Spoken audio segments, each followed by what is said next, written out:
एक बार फिर प्रजापति क्लासेस में आपका स्वागत है। मेरे प्यारे मित्रों, हम लोग पढ़ रहे थे हिंदी व्याकरण में संधि को। संधि में हम लोगों ने स्वर संधि को पूरी तरह से पढ़ा। 8 स्वर संधियों को हम लोगों ने पढ़ा है और मुझे विश्वास है आप लोग क्लास को देखे होंगे, समझे होंगे और आपको आया होगा। अब हम लोग लगातार इसकी क्लास को लेकर चलते हैं। संधि में आज हम लोग पढ़ेंगे व्यंजन संधि। संधि में आज हम लोग पढ़ेंगे व्यंजन संधि और इसकी जो है आज व्यंजन संधि की पहली क्लास होगी। हम लोग चलते हैं, ध्यान देंगे मित्र। सबसे पहले यह हम जानेंगे कि व्यंजन संधि, जो व्यंजन संधि है इसके बारे में सबसे पहले हम जानेंगे कि व्यंजन संधि का एक और नाम है। व्यंजन संधि का एक और नाम है जो नाम है हल संधि। हल संधि यह आप जाने। हल संधि क्यों नाम पड़ा?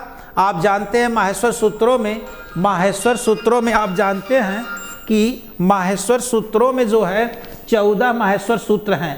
यह बात आपको पता है। माहेश्वर सूत्रों में सूत्रों की संख्या कितनी है? 14। हायावरट के ह से लेकर के हल के ल तक संपूर्ण व्यंजन आते हैं। हायावरट के ह से लेकर के हल के ल तक संपूर्ण व्यंजन आते हैं, इसलिए इस संधि को हम हल संधि कहते हैं। अ ई उड़ माने अ से लेकर के आप देखते हैं सूत्र नंबर 4 तक सभी स्वर आते हैं, इसलिए स्वर संधि को अच संधि कहते हैं। ये तो आप समझ पा रहे होंगे। हम चलते हैं। अब हल संधि को पढ़ने से पहले आप किन किन बातों को ध्यान में रखेंगे, पहले वह चीज़ आप जानेंगे मित्र। पहले तो आप ये देखें, व्यंजन को जाने। क, ख, ग, घ, ङ, च, छ, ज, झ, ञ, ट, ठ, ड, ढ, ड़, त, थ, द, ध, न, प, फ, ब, भ, म, य, र, ल, व, तालव्य स, मूर्धन्य स, दंत्य स, ह। आप समझेंगे पहले मित्र, इस बात को जानिए। आप हमें क्या करना है जरा समझेंगे। देखिए 1 2 3 4 5। पहले इस चीज को आप जानें। आप यह देखेंगे कि वर्ग का पहला व्यंजन ए है। वर्ग का पहला व्यंजन ए हो गया, वर्ग का दूसरा व्यंजन ए हो गया, वर्ग का तीसरा व्यंजन ए हो गया, वर्ग का चौथा व्यंजन ए हो गया, वर्ग का पांचवा व्यंजन ए हो गया। इतना आपको जानना जरूरी है। प्रत्येक वर्ग का यानी क वर्ग, च वर्ग, ट वर्ग, त वर्ग, प वर्ग, इतना मित्र आपको रखना होगा। जैसे जब मैं 4 लिखूंगा तो आपको पता होना चाहिए कि क का चौथा ख, च का चौथा झ, ट का चौथा ड, त का चौथा ध और प का चौथा भ है। इस बात को पूरी तरह से आपको याद होनी चाहिए। मैटर समझिए आप। जब मैं बोलूंगा वर्ग का तीसरा व्यंजन हो जाता है तो वर्ग का यानी क वर्ग का तीसरा व्यंजन क्या हो जाएगा मित्र? ग, च का ज, ट का ड। यह चीज आपको जानना जरूरी है मित्र, समझेंगे बात को। अब देखेंगे इनको तो हम क्या कहते हैं? अंतस्थ, और इनको हम क्या कहते हैं? ऊष्म। ये चीज भी आप जानते हैं। वर्णमाला जो पढ़े होंगे पूरी तरह से, जो नहीं पढ़ेंगे डायरेक्ट इस क्लास को देख रहे हैं तो इस बात को समझिए। इनको क्या कहते हैं मित्र? अंतस्थ। अंतस्थ व्यंजन। और इनको क्या कहते हैं? ऊष्म व्यंजन। इनको क्या कहते हैं? ऊष्म व्यंजन। ये चीजें आप जानेंगे कि य र ल व ये अंतस्थ व्यंजन है। उसके बाद स स स ये क्या है? ऊष्म व्यंजन है। अच्छा, वर्ग कैसे जानेंगे? जब मैं बोलूंगा मित्र क वर्ग तो क ख ग घ ङ, च वर्ग च छ ज झ ञ, ट वर्ग ट ठ ड ढ ड़, त वर्ग त थ द ध न, प वर्ग प फ ब भ म। इतना मित्र आपको पता है और मैंने बता दिया। य र ल व ये अंतस्थ व्यंजन है, स स स ह ये क्या है? ऊष्म व्यंजन है। इतनी बात समझ में आ गई। अब हम चलते हैं, क्या करना है मित्र? लगे हाथ एक चीज यह जानना है कि घोष के आधार पर, तभी आप व्यंजन संधि पढ़ पाएंगे। घोष के आधार पर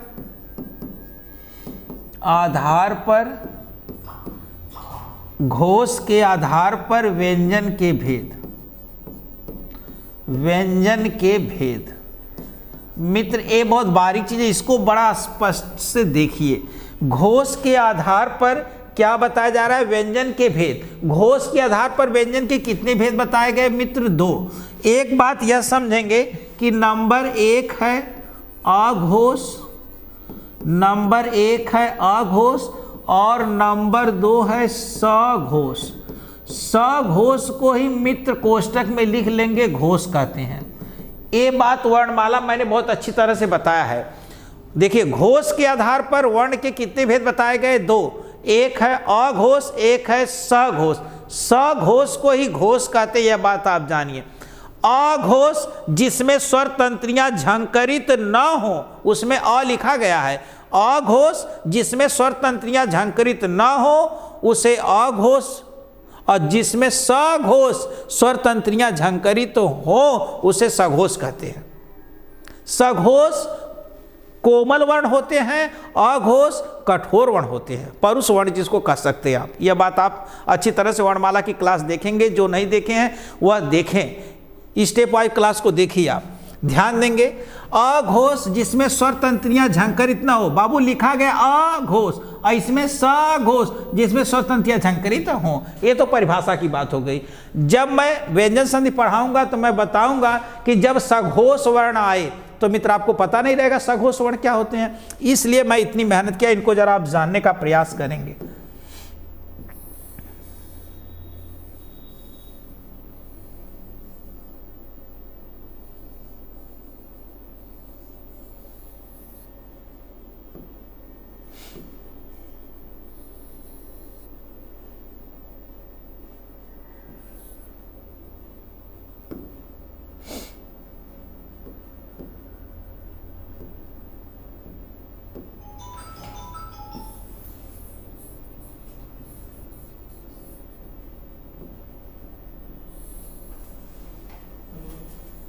इसको जानने का प्रयास करेंगे। एक बार मित्र लिखते हैं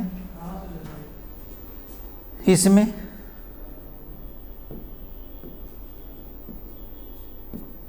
क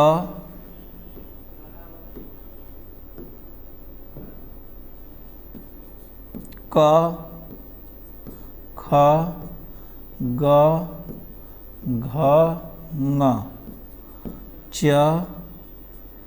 छ ज झ ञ ट ठ ड ढ ड़ त थ द ध न प फ ब भ म। ये लिखेंगे, फिर 2 पार्ट करेंगे। इसमें लिखेंगे श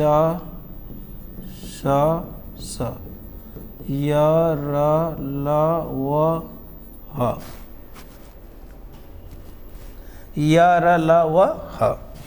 अब यहां पर देखेंगे मित्र, अब यह है वर्ग का पहला और दूसरा, ये तो हो जाएगा अघोष। वर्ग का तीसरा, चौथा, पांचवा हो जाएगा सघोष। इतनी बात वर्णमाला में बताया गया। ए हो जाएगा अघोष, ए हो जाएगा सघोष। ये बात मित्र हमेशा आपको व्यंजन संधि पढ़ते समय इतना तो याद ही करके रखना आपको। अरे क्या करना, हाथ ऐसे लगा लिए, अंगूठे से प्रारंभ करना, क ख ग घ ङ च छ ज झ ञ ट ठ ड ढ ड़ त थ द ध न प फ ब भ म।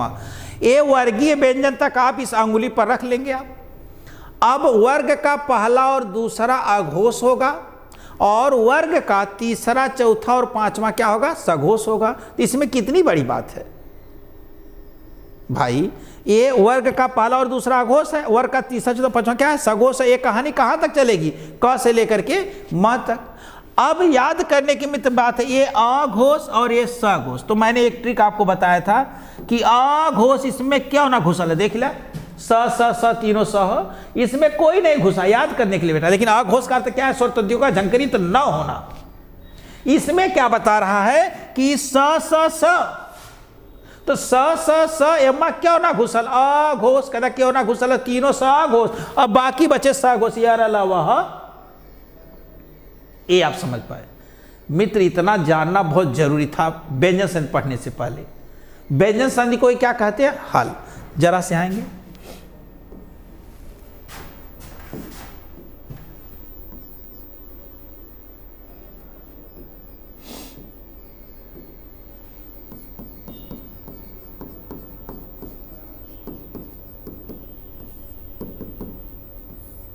परिभाषा लिखेंगे।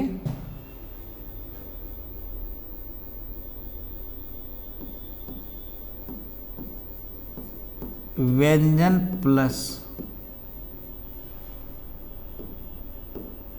व्यंजन, फिर व्यंजन प्लस स्वर, फिर स्वर प्लस व्यंजन, व्यंजन प्लस व्यंजन, फिर व्यंजन प्लस स्वर, स्वर प्लस व्यंजन। अब यहां लिखते के मेल से उत्पन्न हुए विकार में व्यंजन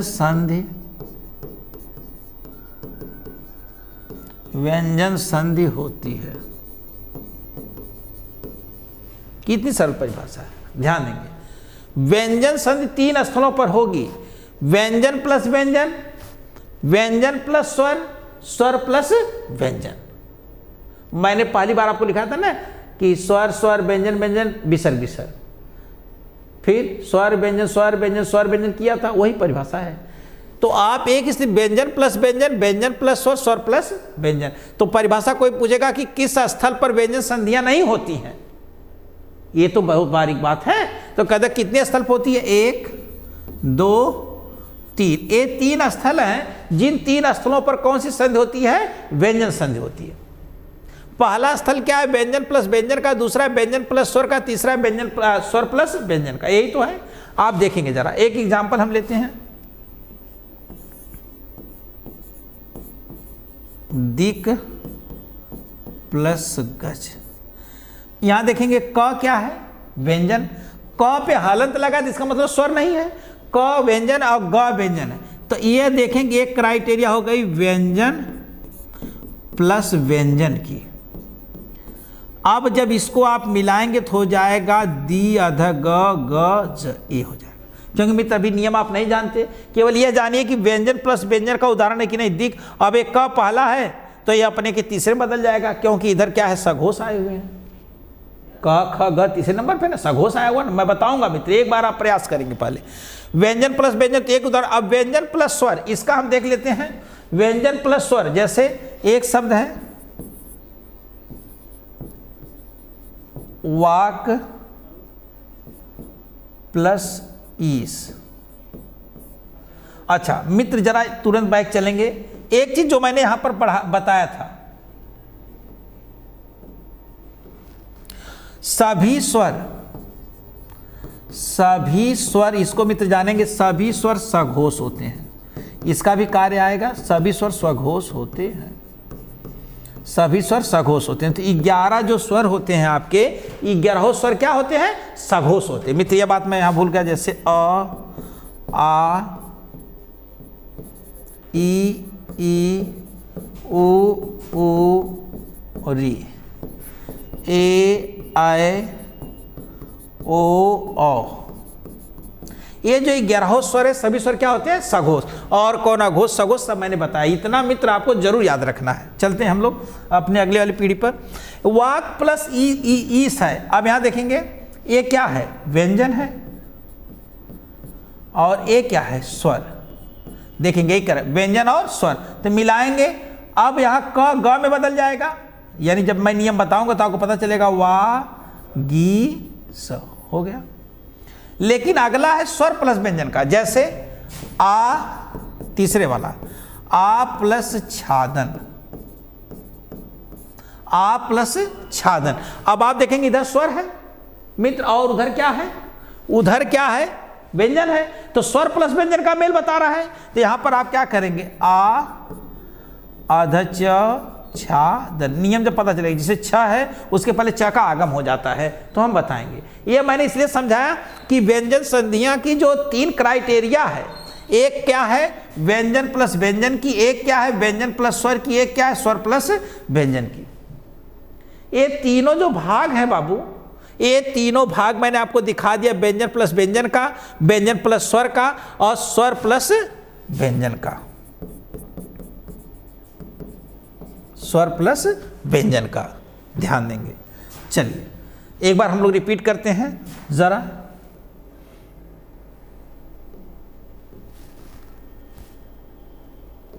देखेंगे हम लोग किस संधि को पढ़ने जा रहे हैं? व्यंजन संधि को। व्यंजन संधि को पढ़ने जा रहे हैं, इसी का नाम क्या है? हल संधि। एक प्रश्न आपका तैयार हो गया।